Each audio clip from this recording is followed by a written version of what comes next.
자, 수학적 귀납법 두 번째는 수열의 귀납적 정의라고 하는 겁니다. 이거는 이제 수학적 귀납법은 좀 다른 내용이에요. 수열을 정의하는데 귀납적으로 정의한다라는 것이 무슨 뜻인가? 우리가 앞에서 수열을 어떻게 정의했습니까? 수열이라는 것은 일반항으로 정의했죠. 즉 n에 관한 식으로 우리가 이걸 썼어요. 그러니까 an을 n에 관한 어떤 함수 형태로 쓴 거. 이것이 우리가 앞에서 일반항을 정의한 것입니다. 그러니까 일반항으로서 우리가 수열을 정의할 수 있죠. 이러이러한 일반항을 갖는 수열, 이렇게 얘기하면 그 수열에 대해서 모든 걸 다 알게 되는 거예요. 굳이 말하자면 이런 걸 이제 연역적 정의라고 얘기할 수 있을까요?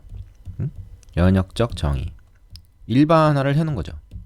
그런데 여기서 얘기하는 이제 귀납적 정의는 뭐냐면 이런 일반항을 알려주는 게 아니고 다른 방식으로 이 수열을 정의하는 겁니다. 다른 방식이라는 게 어떤 거냐? 바로 이런 건데요. 그 수열을 정의할 때 첫째 항 A1, 첫째 항과 이웃하는 두 항 사이의 관계식. 자, 요게 중요해요. 이웃한 두 항 사이의 관계식. 이거를 뭐라고 부르냐면 요걸 우리가 점화식이라고 부릅니다. 점화식.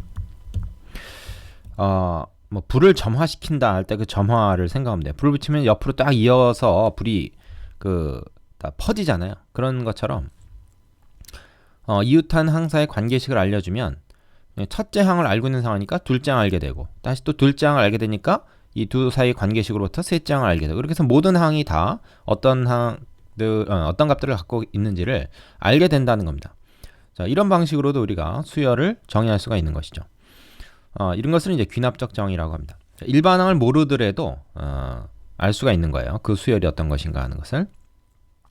자, 그럼 이런 의문이 든단 말이야. 그럼 그냥 우리가 앞에서 했던 거대로 하면 안 되냐? 왜 굳이 귀납적 정의를 해야 되냐? 예를 하나 들어보겠습니다. 어떤 예가 있냐면 그 뭐 피보나치 수열이라고 하는 건데 이거는 그 등차 수열이나 등비 수열처럼 일반항을 구하는 것이 상당히 쉽지가 않습니다, 이게. 근데 이제 점화식으로 나타내면 즉 귀납적 정의를 하면 이게 굉장히 쉬워요. 뭐냐면 자, 이렇게 정의되는 수열이 있거든요. 이게 뭐냐? n 플러스 2번째 항은 그 전항, n 플러스 1번째 항이죠. 그리고 그 전전항, n번째 항이죠. an. 그래서 요거 두 개 더해서 다음 항이 된다. 이런 관계가 있어요. 그래서 첫째 항과 요 점화식을 알려주면 이 수열을 우리가 알게 되는 겁니다. 예를 들어서 첫째 항이 뭐 1이라고 해봅시다. 그리고 둘째 항이 2라고 해봅시다. 뭐 가정한 거예요. 그럼 셋째 항은 뭐야? 앞에 거 두 개 더한 게 세 번째 항이 되는 거예요. 네 번째 항은 요거 두 개 더한 게 되겠죠. 다섯 번째 항은 이렇게 두 개 더한 게 되겠죠. 그 다음 항은 이렇게 되고, 그 다음 항은 이렇게 되고, 그 다음 항은 이제 이렇게 되고, 이런 식으로 쭉 나가는 수열이 있어요. 이런 건 이제 피보나치 수열이라고 하는데, 이런 거는 일반항 구하기가 상당히 어렵습니다. 그러니까 제 n번째 항을 n의 식으로 써라 그러면 우리가 그거 쓰기가 굉장히 힘들어요. 뭐 방법은 수학자들이 찾아냈습니다. 근데 뭐 거기 뭐 루트도 들어가고 굉장히 좀 복잡한 식이 나오는데, 그러나 그것을 이렇게 첫째 항과 이 점화식으로 즉 귀납적 정의를 하면 굉장히 편하게 이 수열을 우리가 표현할 수가 있는 거죠. 그래서 이 귀납적 정의는 굉장히 유용한 때가 많다, 이렇게 얘기할 수가 있습니다. 그러니까 일반항으로 정의하는 것이 여의치 않을 때 이 귀납적 정의를 하는 것이 좋겠다. 근데 꼭 그럴 때뿐만 아니라 뭐 일반항을 구할 수 있어도 우리가 어떤 경우에 귀납적 정의를 이용해서 수열을 나타내기도 합니다. 이 단어에선 주로 이제 그걸 얘기하는 거죠. 그리고 이제 귀납적 정의라고 이름을 붙인 이유도 수학적 귀납법이 바로 이제 그런 원리 아니에요. 그죠? 앞에 걸 알면 그 다음 거를 우리가 얘기할 수 있는 그런 관계 아닙니까? 도미노처럼. 그래서 이것도 귀납적 정의라고 한 거죠. 자, 그럼 이제 귀납적 정의에서는 당연히 첫째 항이야 당연히 뭐 어떤 하나의 값을 알려주는 거니까 그렇다 치고 이 점화식이라는 거를 즉 이웃한 두 항 사이의 관계식을 어떻게 정해줄 것이냐가 되게 중요하겠죠. 어떤 종류의 점화식을 우리가 알아야 되는지를 좀 살펴보겠습니다. 자, 교재에 보니까 기본적인 점화식이라 해서 몇 가지가 나와 있죠. 우리가 앞에서 익히 보던 것들인데 예를 들어서 n번째 항과 그 다음 항, n 플러스 1번째 항이죠. 이웃한 두 항 사이의 차가 일정, d라고 하는 값으로, 이건 상수죠. 어떤 상수값으로 일정하다. 그럼 이거는 이제 공차가 d인 등차 수열을 의미한다. 물론 첫째 항을 알려줘야 됩니다. 첫째 항을 알려주지 않고 그냥 이렇게 하면 공차가 d인 등차 수열은 뭐 많잖아요. 그죠? 첫째 항이 어디서부터 시작한지에 따라서 여러 가지가 있을 수 있으니까 첫째 항 반드시 알려줘야 되겠죠. 그리고 이렇게 점화식이 이웃한 두 항 사이의 차가 일정한 상수값으로 나오면 우리가 등차 수열이라고 할 수 있고, 또 이웃한 두 항 사이 b가 일정하다 그러면 당연히 이건 등비 수열이라고 할 수 있겠죠. 그 일정한 b를 우리가 공비라고 얘기할 수 있는 거죠. 그 다음에 3번을 보니까 이거 어떤 겁니까? 이 an 플러스 1은 an 플러스 ann 플러스 대야. 이게 뭐야? 예를 들어서 가운데 있는 항이죠. 연속한 세 항 중에서 n번째 항, n 플러스 1번째, n 플러스 2번째 연속한 세 개 중에서 가운데 있는 거, 그게 이제 n 플러스 1번째 항이죠. 제일 작은 거, 제일 큰 거. 양 끝에 있는 거를 더해서 2로 나눈 게 이제 이거다. 말하자면 이제 산술 평균? 뭐 그런 거죠. 앞에서 우리가 뭐라고 얘기했습니까? 등차중항이라고 공부했던 거. 이 등차중항을 나타낸 거죠. 그러면 이제 등차중항을 만족하면 이 A라는 수열은 등차수열이다. 물론 첫째 항을 알려줘야 되겠지. 그 다음에 요거는 뭐야? 등비중항을 나타내는 거죠. 그럼 이제 등비수열을 이룬다는 것을 또 알 수가 있다는 거죠.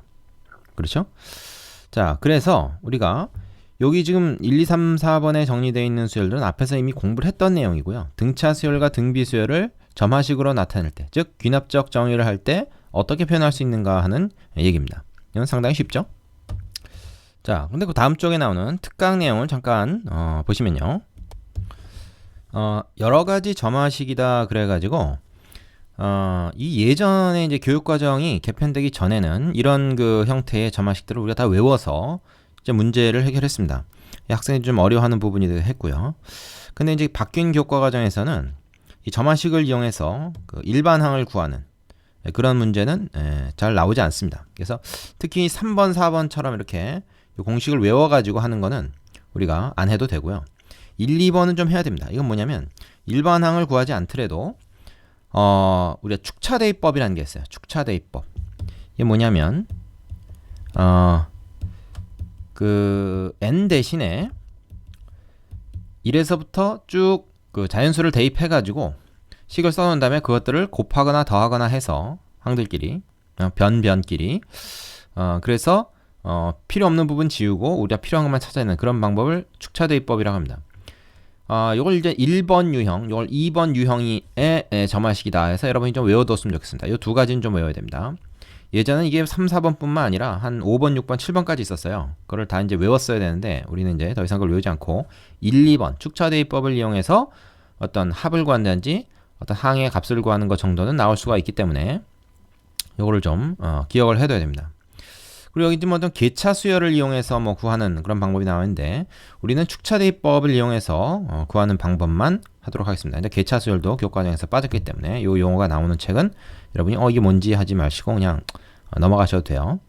자, 이웃한 두 항 사이에 이게 차가 어떤 형태입니까? 이게 일정한 상수값이 나오면은 등차 수열인데 이게 일정하지 않고 어떤 함수로 나오는 거죠. n에 관한 식으로 나오는 경우, 이런 경우가 이제 1번 유형이고요.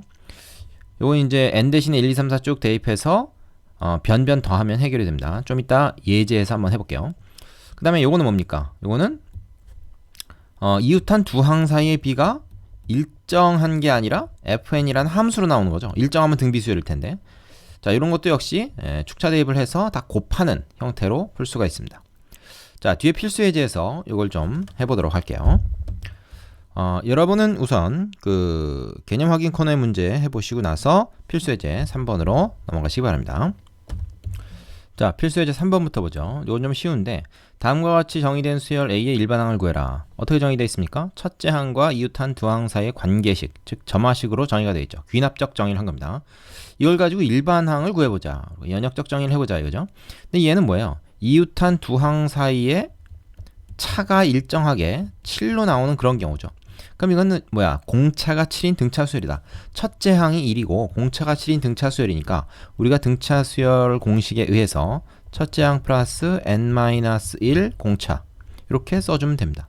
정리해보면 7n-6이 되겠죠. 쉽죠? 자, 두 번째는 어떻게 됩니까? 이건 첫째 항, 둘째 항 알려주고 세 개 사이에 이웃한 세 항 사이에 관계식을 줬는데 등차중항을 의미하는 거죠. 등차중항. 사실 이걸 이렇게도 변형할 수 있습니다. an을 1로 넘기고 2an 플러스 1에서 an 플러스 1이 두 개 있는 거잖아요. 하나만 절로 넘겨. 그럼 얘를 어떻게 쓸 수 있어? 앞에도 나오는 내용이긴 한데 사실은 교재 요렇게 되는 거거든요. 이게 이렇게 an 플러스 1을 하나만 일로 넘긴 겁니다. 그럼 이게 뭐 n번째와 n 플러스 1번째의 차이하고 n 플러스 1번째와 그 다항의 차이가 항상 같게 된다는 거니까 이웃한 두 항 사이의 차가 일정하다는 의미가 돼버리는 거죠. 그 이웃한 두 항 사이의 차가 뭡니까? 여기서 이거 빼보면 알죠. 6입니다. 6. 그래서 공차가 6이에요. 그러면 첫째 항 2고 공차가 6이니까 이렇게 되겠죠. 그래서 6n 마이너스 4다. 이렇게 나올 수가 있습니다. 뭐 이런 건 되게 쉽죠? 자, 밑에 예제 해보시고 유지해보시고 4번으로 가겠습니다. 자, 예제 4번 다음과 같이 정의된 수열 A의 제8항을 구하라 그랬습니다. 근데 보면은 우리가 이거를 보고 이 점화식을 딱 보니까 뭐야, 다음번 항은 이전 항에다가 2분의 1을 한 거니까 공비가 2분의 1인 등비수열이다 라는 걸 금방 찾아낼 수가 있습니다. 그러면 등비수열은 어떻게 돼요? 첫째 항에다가 공비 요거에 n-1번을 곱해주면 되죠. n번째 항은 이제 8항을 구하라 했으니까 a8은 뭐야? 3 곱하기 2분의 1에 여기 n 대신 8 들어가면 7승이 되겠죠. 그죠? 이렇게 해서 쓰면 됩니다. 이거 뭐 더 계산 안 해도 돼요. 자, 그 다음에 두 번째는 이것도 역시 요게 뭐야? 등비중항을 나타내는 거니까, 그죠? 이것도 이제 어떻게 우리가 변형할 수 있어요? an 플러스 1번째 항을 양변에 한 번씩만 나눠주고 an을 또 한 번 나눠주고 그러면 이렇게 변형할 수가 있겠죠. 되십니까? an 플러스 2, an 플러스 1. 자, 이게 의미하는 게 뭐예요? 자, an이 있고 an 플러스 1이 있고 an 플러스 2가 있다고 할 때 요거와 요거 사이에 b, 여기서 이거 나눈 거랑 여기서 이거 나눈 거랑 b가 항상 일정하다. 그럼 이게 꼭 이 세 개의 항뿐만이 아니라 연속한 세 개의 항은 다 되는 거죠. 1, 2, 3이든 2, 3, 4든 뭐 10, 11, 12번째 항이든 다 이런 게 성립한다는 얘기는 뭐야? 이웃한 두 항 사이 비가 항상 일정하다는 얘기지. 자, 그런데 우리가 첫째 항은 나와 있어요. 공비는 얼마죠? 여기서 이거 나눠보면 합니다. 즉 여기다 뭘 곱하면 얘가 되냐? 이제 그렇게 생각해보다 되죠. 그럼 3이 되죠. 3. 그래서 공비가 3이야. 그러면 첫째 항이 3분의 1이고 공비가 3. 자, 이렇게 되는 거죠. 그러면 이거는 사실은 한번 이렇게 나눠져서 3의 n-2승이다. 뭐 이렇게 쓸 수도 있습니다.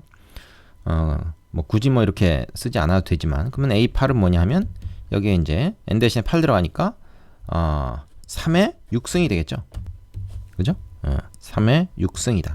이것도 이렇게만 적으면 되지 이걸 뭐 굳이 계산할 필요는 없습니다. 자, 밑에 유제 한 문제 해보고 5번으로 가겠습니다.